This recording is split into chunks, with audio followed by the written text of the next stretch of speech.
That's a very good question.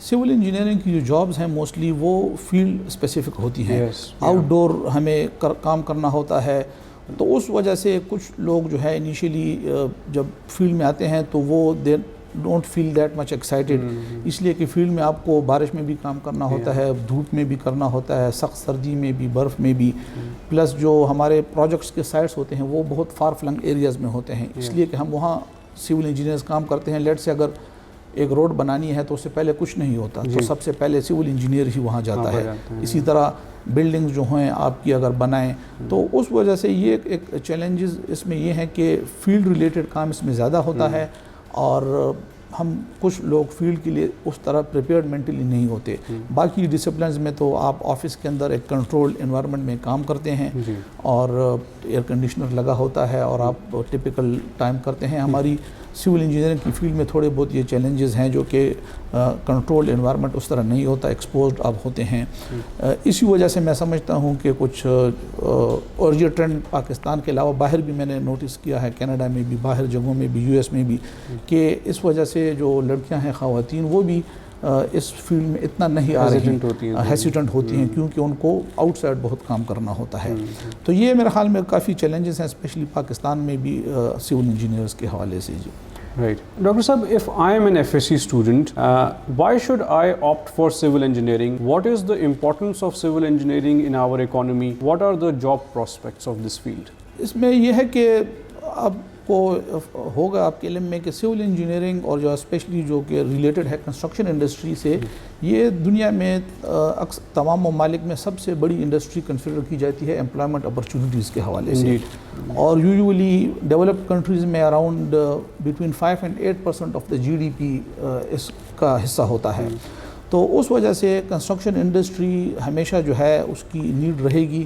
آپ کو ہم جس طرح دیکھ رہے ہیں دنیا میں پاپولیشن انکریز ہو رہی ہے, بلینز میں پہنچ گئی ہیں, اور جو ایجنسیز ہیں انٹرنیشنل وہ تو پریڈکٹ کر رہی ہیں میرے خیال میں, آئی ایم ناٹ شیور, مگر اپ ٹو 20 بلین تک شاید کچھ, I don't know the exact number, مگر کافی انکریز ہو رہی ہے پاپولیشن میں. پلس اس کے علاوہ ہم دیکھ رہے ہیں کہ اربنائزیشن ہو رہی ہے, لوگ رورل ایریاز سے اربن ایریاز میں آ رہے ہیں. یہ ٹرینڈز نہ صرف پاکستان میں ہیں بلکہ پوری دنیا میں ہیں. چائنا اس کی ایک بہت بڑی اگزامپل ہے. تو اس وجہ سے ہمیشہ انسان کی نیڈز ہوں گی فار لیونگ پرپز, گھر چاہیے ہوں گے, روڈ چاہیے ہوں گے, اسکولز, ہاسپٹلز, ایجوکیشنز. مطلب سول انجینئرنگ کا وہ جو ہے اسفیئر جو ہے وہ بہت بڑا ہے. آپ کو شیلٹر کے لیے بھی چاہیے سول انجینئرز, آپ کو ایجوکیشن فیسیلیٹیز کے لیے بھی چاہیے, ہیلتھ فیسیلیٹیز کے لیے بھی, پاور جنریشن کے لیے بھی, پاور پلانٹس کے لیے. تو ان سب چیزوں میں سول انجینئرنگ کا رول ہے. تو میرے خیال میں اپرچونیٹیز اور پراسپیکٹ سول انجینئرنگ کے کافی برائٹ ہیں اور یہ رہیں گے. Very well said. And I think جہاں پر بھی انفراسٹرکچرل ڈیولپمنٹ کی ضرورت ہے وہاں پر سول انجینئر کی ڈیفینیٹلی ضرورت ہے. ڈاکٹر صاحب, my next question is that if I am someone who is undertaking a degree in civil engineering, what are some of the habits and practices that will help me excel in my studies? اچھا, اس میں یہ ہے کہ habits اور میں تو یہ ہے پریکٹسز میں یہ ہے کہ فرسٹ آف آل اگر ہم اسپیسیفکلی FSC کے اسٹوڈنٹس کی بات کریں, جب when they come into the universities, one of the challenge they face is that in the universities these days we have semester system, so they have to be on the top of things right from the very beginning. They cannot stay idle for a long time, otherwise پھر and میں exams اور وہ سب کچھ شروع ہو جاتے ہیں. تو ایک تو یہ ہے کہ شروع سے ہی آپ فوکسڈ رہیں اور شروع سے ہی ریگولر رہیں اپنی اسٹڈیز میں. Last minute study will not work. Last minute studies will not work because semester system ہے, اور ہر ویک آپ کو جو ہے نئے ٹاپکس آ رہے ہوتے ہیں, نئے اسائنمنٹس آ رہے ہوتے ہیں, پروجیکٹس آ رہے ہوتے ہیں. So you have to be well prepared. تو آپ کو شروع سے ہی کنٹینیوس ایک وہ رہنا چاہیے.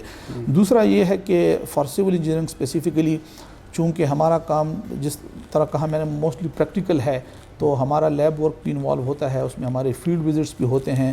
تو اس میں یہ ہے کہ اسٹوڈنٹس کو اپنے ارد گرد انوائرمنٹ میں ذرا دیکھنا چاہیے. اگر آپ کہیں بھی ٹریول کر رہے ہیں تو کہیں روڈ بن رہا ہوگا, کوئی بلڈنگ بن رہی ہوگی, کہیں برج بن رہا ہوگا, تو میرا ایڈوائس یہ ہے کہ اسٹوڈنٹس کو کہ وہ جا کے اس سائٹ پہ تھوڑا دیکھ لیا کریں کہ ہم جو ان کو پڑھاتے ہیں, اور وہ پریکٹیکلی اس کو ذرا وہاں پہ اسکل آف آبزرویشن ہونا چاہیے, اور فیلڈ میں جا کے پروجیکٹس کو کلوزلی آبزرو کرنا چاہیے, دیکھنا چاہیے. جی ونڈرفل. تو یہ دو میں کہوں گا کہ منیمم مسٹ ہونی چاہیے compare to the other students. Wonderful. So, sir, tell me, if I have just recently graduated with a degree in civil engineering, I am a fresh graduate of civil engineering, what are some of the challenges and what are some of the opportunities that are in front of me? So first I will talk about the opportunities. So opportunities تو یہ ہیں کہ اگر آپ نے civil engineering کی ہے تو آپ دو اس میں جا سکتے ہیں مختلف ایریاز میں. یا تو آپ اپنا انٹرپرینوریل کام بھی شروع کر سکتے ہیں, آپ اپنی ڈیزائن فرم شروع کر سکتے ہیں, کنسلٹنسی شروع کر سکتے ہیں, آپ اپنا کنسٹرکشن جو ہے فرم سٹارٹ کر سکتے ہیں, پارٹنرشپ میں لوگوں کے ساتھ کام کر سکتے ہیں, تو اپنا آپ اس میں جا سکتے ہیں.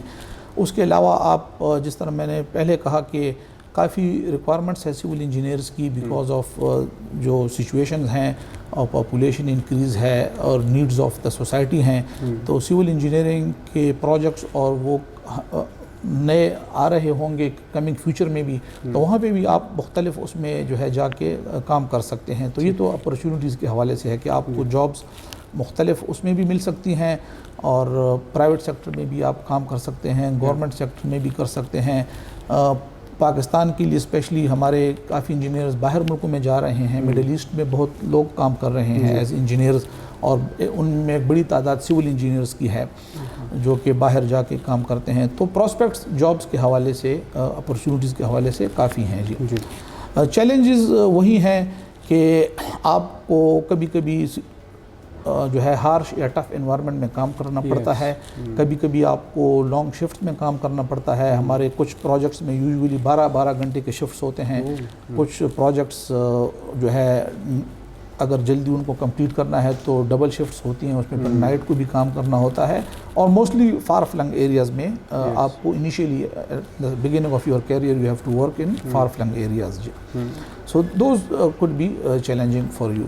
Dr. Saab, if you were to give your 20-year-old self some advice, what would that advice be? That advice would be کہ آپ جو ہے جس چیز کا آپ کو شوق ہے, جس چیز میں آپ کا انٹرسٹ ہے, which excites you, میرے خیال میں آپ اس فیلڈ آف اسٹڈی میں جائیں.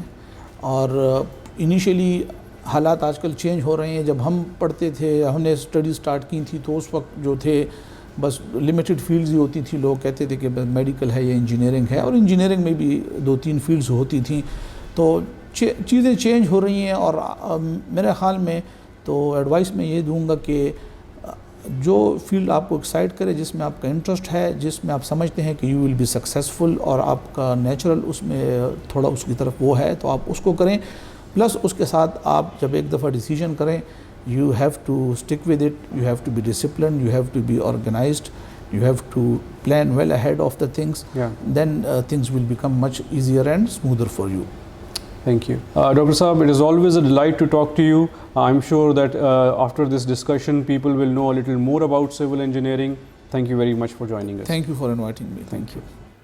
Please like, share and subscribe, and stay tuned for more videos on career planning and development. Thank you.